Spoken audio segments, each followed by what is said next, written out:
Will AI take our jobs? Are the following years the ones that will make humanity stop working, or is it just a hype? These are some powerful questions that will guide us make better and long-term career decisions. I spent a lot of time thinking about these questions, and I'm going to take an empirical approach by looking at the history of technology and the job market. The reason why I chose to look at history is simply because I've seen so many opinionated views on the future of AI, and they all lacked the foundational reasoning. To understand the effects of AI revolution and how it will affect the job market, we should take a step back and analyze similar events. As Steve Jobs said during his 2005 Stanford speech, you cannot connect the dots by looking forward, you can only connect them by looking backwards. So this is exactly what we are going to do. And by the end of this video, I'm going to tell my own predictions and how I see the future of job markets.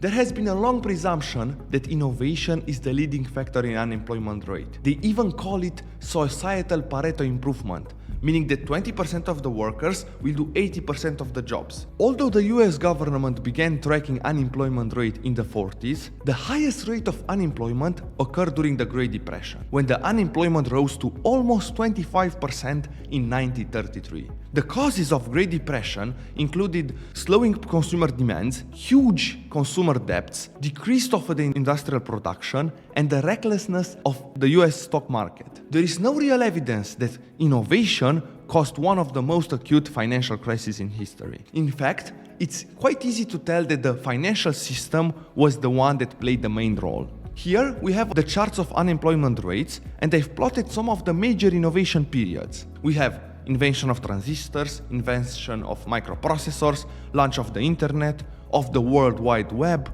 iPhone, crisp gene editing technology, and the latest advancements in AI like ChatGPT. As you can see, there is no direct correlation between unemployment and innovation. However, if we were to look at the recessions, the graphs look like this. Most of the unemployment rates were caused by recessions and not innovation. What's even more interesting is that recessions were mainly caused by the financial sectors, some oil crises, and new policies. And yes, dot-com bubble is still caused by the financial crisis and people's appetite to make more money out of nothing. We have one black swan event that caused the unemployment rate to rise up to 15%, and that's from the 2020 virus.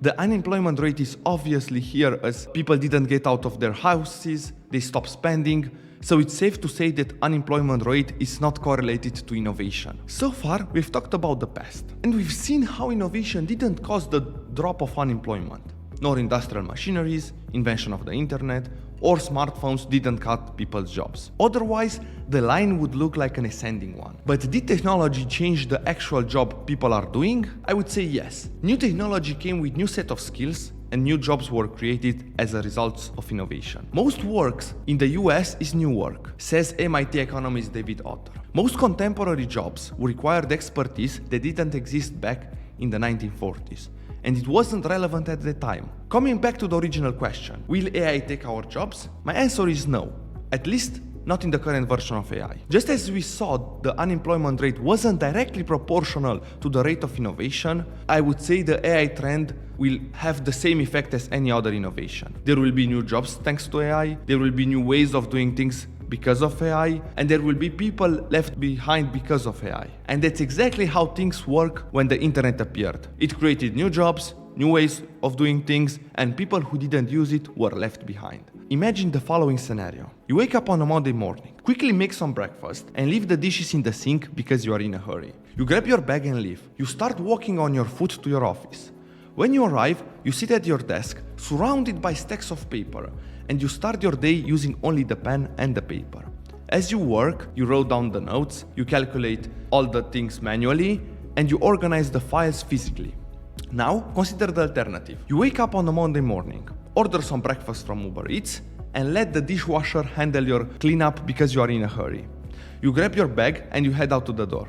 And you order a Bolt to your office. When you arrive, you sit at your desk, equipped with a computer and multiple monitors. You complete the task efficiently by using note apps and take advantage of AI to help you complete them, while also organizing the files automatically. This analogy is exactly how I see the impact of AI in our jobs, and it's similar to any other innovation, and it's our duty to use it into our advantage. To conclude, I believe AI is similar with other past innovations, and they didn't disrupt the unemployment rate. So, I think that AI won't take our jobs, but it's our duty to learn to use it, so we will remain competitive on the job market.